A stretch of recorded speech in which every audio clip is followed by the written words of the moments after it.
Iz naših krajev.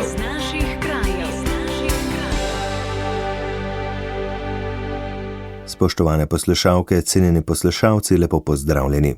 V tokratni oddaji iz naših krajev bomo poročali o odprtju coworking prostora na Ptuju, prenovi ledene dvorane na Bledu, nasprotovanju novim načrtom za umeščanje hidroelektrarn na reki Muri, nerešenih vprašanjih v zvezi z upravljanjem Vintgarja in več zahtevah mariborske krajevne skupnosti Kamnica o urejanju prometa. Vabljeni k poslušanju. Radio Ognjišče v vašem kraju.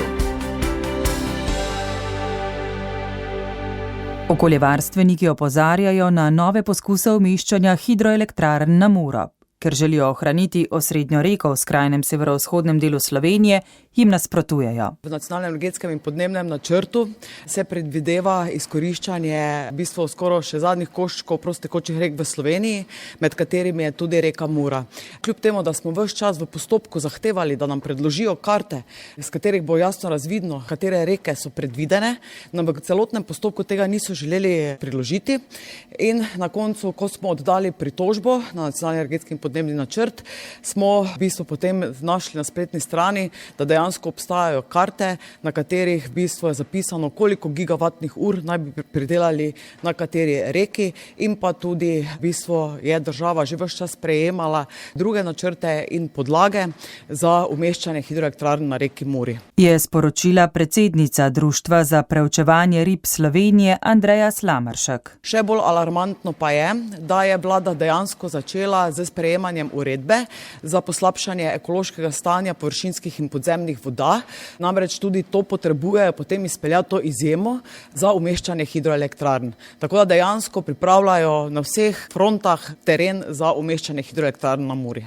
Sledil bo upor, je bila odločna Slamerškova. V Društvu za preučevanje rib Slovenije bomo vsekakor šli v tožbo in pa seveda bomo naredili plan, kako zaustaviti te projekte in seveda v prvi vrsti zahtevali bomo odvzem uredbe za umeščanje hidroelektrarn na reko Muro. Gre za že tretji poskus umeščanja hidroelektrarn na Muri. Prvi sega v 80. leta prejšnjega stoletja. Še en se je nato zgodil leta 2016. Takrat je civilna družba zbrala več kot 77,000 podpisov proti gradnji. Več kot 100 nevladnih organizacij in strokovnjakov pa je opozarjalo na okoljske posledice. Bijemo plat zvona zaradi tega, ker pač energetiki oziroma določeni lobiji zopet sanjajo izgradnje teh hidroelektrarn na reki Mure. To so računi brez krčmarja. Če samo pomislimo na čas, ko so se izvajali pritiski, da bi se gradila hidroelektrarna Hrastje-Mota, so pristojne inštitucije, ki so jih naročili energetiki, jasno pokazale, da je gradnja hidroelektrarne na reki Muri v primeru Hrastje-Mota nesmiselna, ker je nerentabilna, škodljiva za zdravje ljudi in naravo. In zdaj bomo mi zopet sklicevali civilne iniciative oziroma ljudi, da se naj borijo proti temu že drugič oziroma tretjič. V resnici pa je to samo neki upor zoper eno nesmiselnost. Je bil jasen predsednik Zveze društev Moja Mura Samo Tuš. Lokalno prebivalstvo se že desetletja upira energetskim projektom na reki. To bo počelo tudi v prihodnje, je dodal. In naj si za božjo voljo enkrat dajo dopovedati ti ljudje, ki o tem razmišljajo, da je to norost in da tega ljudje ob Muri, tu v severovzhodni Sloveniji, nikoli ne bodo dovolili. Naj si to za večno zbrišajo iz njihovih načrtov. Tudi v Zvezi društev Moja Mura so napovedali sprožitev vseh pravnih postopkov. Zagnati nameravajo še ostale dejavnosti za zaustavitev načrtov o energetski izrabi reke. Prispevek sem pripravila Helena Križnik. Radio Ognjišče v vašem kraju. Upravljanje naše čudovite soteske Vintgar je še vedno nerešeno. Sicer je javni zavod Triglavski narodni park zadevo skušal rešiti skrbniško pogodbo za urejanje soteske za ogled in obisk. Julija lani je objavil namero o sklenitvi te pogodbe. Postopek in način izvedbe je bil dogovorjen z Ministrstvom za naravne vire in prostor, a se je zaradi nerešenih lastniških razmerij ustavil. Nejasnosti naj bi pomagala razrešiti inšpekcija in sprememba zakona, pravi direktor javnega zavoda Triglavski narodni park Tit Potočnik. Glede postopka Predviditev dovoljenja za ureditev naravne vrednote, za obiskovanje naravne vrednote in s tem povezano sklenitev skrbniške pogodbe, morajo biti izpolnjeni določeni pogoji, ker ti pogoji do konca meseca novembra niso bili izpolnjeni, bil postopek, ki je bil do takrat v teku ustavljen, čaka se na ureditev teh pogojev in ko bodo pogoji izpolnjeni, se bo dogovorno z resornim ministrstvom zadeva urejala dalje. Zagotovo bo sprejem zakona pripomogel k temu, da se bodo zadeve rešile hitreje. Sama ureditev zadeve pa je več ali manj, pa bom rekel, sama brzina urejanja zadev odvisna od tega, kako pripravljeni bodo deležniki sodelovati oziroma kakšna bo njihova volja, da se zadeve čim prej uredijo. Kot je ocenil, bo hitrost urejanja zadev odvisna predvsem od tega, kakšna bo volja vseh vpletenih. Nad delovanjem Turističnega društva Gorje za Vintgar in nad delovanjem Javnega zavoda za turizem Dolina Soče za Tolminska korita je bil namreč uveden inšpekcijski nadzor, ki še ni končan. Uvedeni pa bodo postopki tudi glede obiska drugih znamenitosti. Sprememba zakona predvideva spremembo pravil vezanih na vstopnino. Dopolnjen zakon naj bi še naprej omogočal čim večjo brezplačno dostopnost do naravnih vrednot. Zato se višina deleža, ki se obiskovalcem lahko zaračuna, omejuje in nadzoruje. V primeru, ko se obiskovalcem izjemoma zaračunava plačila za obisk, pa se jim tudi najmanj v enem dnevu na leto omogoči brezplačen obisk. Ob tem direktor podjetja Soteska Vintgar Bojan Traven opozarja. Meni se zdi logično, pa ne govorim samo kot direktor Vintgarja, ker sem tukaj drugo leto, ampak predvsem kot prebivalec parka, ki se aktivno zadnjih 20 let ukvarja z zadevami, javnimi zadevami v Triglavskem nacionalnem parku. Je bilo meni logično, da se bo ta skrbniška pogodba, da jo bo država umaknila, ker je v bistvu škodljiva ne samo za turistično društvo Gorje, ki je upravljal že 130 let Vintgarja, ampak tudi za vse ostale deležnike v Triglavskem narodnem parku. Ker je ta skrbniška pogodba kar radikalno predvidevala pravzaprav prenos premoženja strani turističnega društva, se pravi od poti do nepremičnin na državo, kar je pa seveda povzročil velik vihar znotraj Triglavskega narodnega parka in mi je jasno, da je direktor to umaknil, zaradi tega, ker se je pokazalo, da pravzaprav nihče, v parku nima, ker javni zavod Triglavski park se deklarira kot upravljavec parka, hkrati se pa zdaj izkazalo, da pravzaprav nima niti nobene zakupne pogodbe, nobenega dogovora z nobenim lastnikom.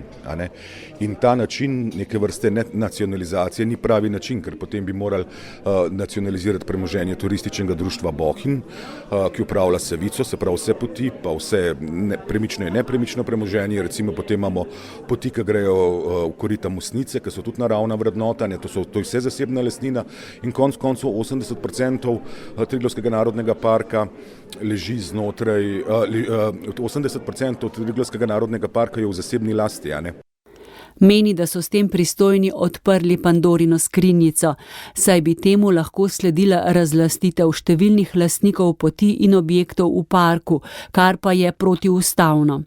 Po njegovih informacijah so nekateri lastniki premoženja v Triglavskem narodnem parku že sprožili postopke na sodiščih. Prispevek sem za vas pripravila sestra Meta Potočnik. Radio Ognjišče v vašem kraju. Blejska ledena dvorana je po 50 letih dočakala celovito prenovo hladilnega sistema. Zaradi del, ki bodo stala skoraj 3 milijone evrov, je dvorana od danes pa vse do predvidoma 25. junija zaprta. Dela vključujejo praznjenje sistema, demontažo opreme, odstranitev stare betonske plošče in hladilnega kolektorja, nanos novega drenažnega materiala, izolacijo, namestitev gretja, betoniranje prednapete betonske plošče in polaganje novega hladilnega kolektorja. Ob tem bo prenovljena tudi celotna strojnica. V gradbeno območje je vključeno tudi parkirišče pred ledeno dvorano, zato parkiranje na njem ni mogoče. Jakob Basanese iz infrastrukture Bled je povedal, da je treba dela storiti zaradi permafrosta in slabe izolacije pod betonsko ploščo. Se nam dogaja, da ob obratovanju hlajenja ta zemljina pod betonsko ploščo zmrzuje in se pač celotna sestava tal dviguje in napenja ploščo, kar je zelo navarana. Z investicijo bodo poskrbeli za kretje betonske plošče, kar bo pripomoglo k preprečevanju permafrosta.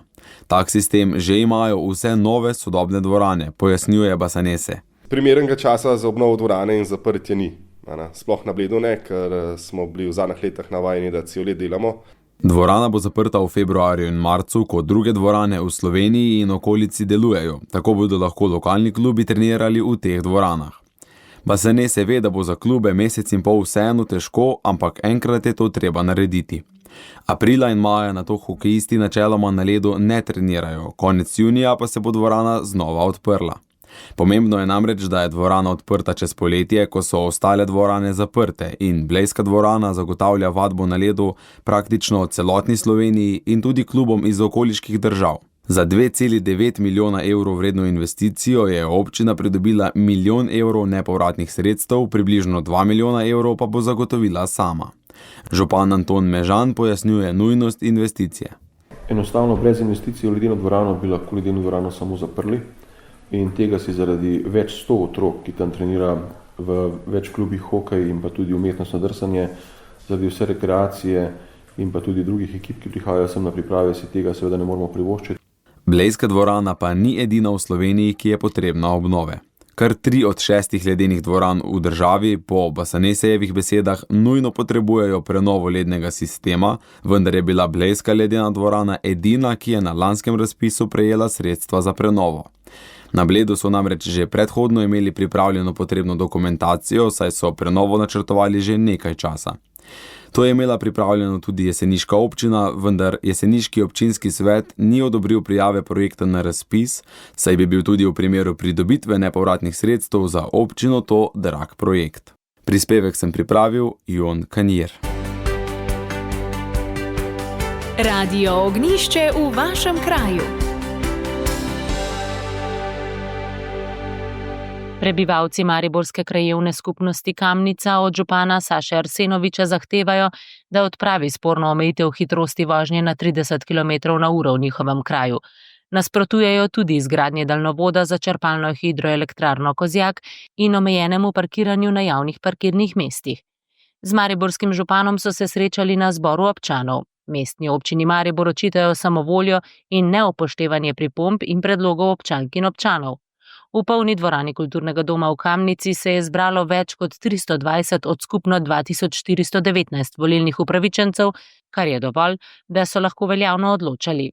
Najbolj razgreta je bila razprava o coni 30 na cesti v Rošpoh, uvedeni pred 2 letoma. Vendar Arsenovič vztraja. Je varnost na prvem mestu in sploh ni debate, ali je udeleženec v prometu na kolesu bolj varen, če avto mimo njega vozi 30 ali 50. O tem sploh ne moremo razpravljati, ker so to dejstva, ki sem jih danes skušal dopovedati, razložiti, da je zavorna pot pri 30 13 metrov, pri 50 27, torej enkrat več, in ne bi želel biti v vlogi župana, ki je že enkrat neko prakso ustaljeno, da so ljudje že zmanjšali hitrost v teh krajih, spet povečal in da bi se potem nekomu nekaj zgodilo. Prebivalci Kamnice so se v nadaljevanju zavzeli za zaustavitev vseh aktivnosti na državni ravni za umestitev daljnovoda za črpalno hidroelektrarno Kozjak čez njihove griče. In kaj predlagajo kot alternativo? Predstavnica nasprotnikov v daljnovodu Katja Beck-Kos. Kolikor je naša informacija, ki smo jo mi pridobili strani različnih strokovnjakov, je v vsakem primeru bil tudi že planiran kablovod po obstoječi trasi, to se pravi po obstoječi infrastrukturi, ki teče ob reki Dravi oziroma po dolini vsaj. In v teh primerih je potem kablovod ima manjši vpliv na okolje, manjši vpliv na človeka. Krajani so naposled po dolgi razpravi izglasovali več sklepov. Z njimi med drugim zahtevajo, da se prekliče cona 30 v celotni Kamnici, razen na 4 odsekih. Ponovno naj se preveri ustreznost zarisanih kolesarskih pasov, v prihodnje pa naj o spremembah prometnih ureditev namesto občinskih strokovnih služb odloča mestni svet.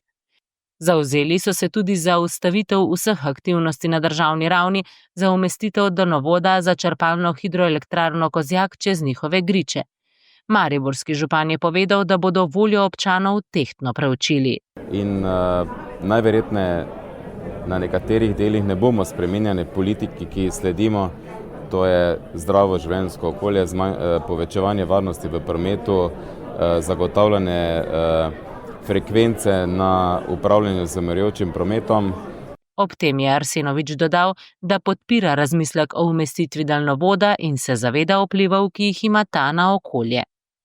Prispevek sem pripravila Manca Hribar. Radio Ognjišče v vašem kraju. Na Ptuju so pred dnevi v prostorih nekdanje mestne blagajne javnih služb odprli tako imenovani coworking prostor Zagon, ki bo odslej na voljo inovativni skupnosti za podjetne in ustvarjalne posameznike.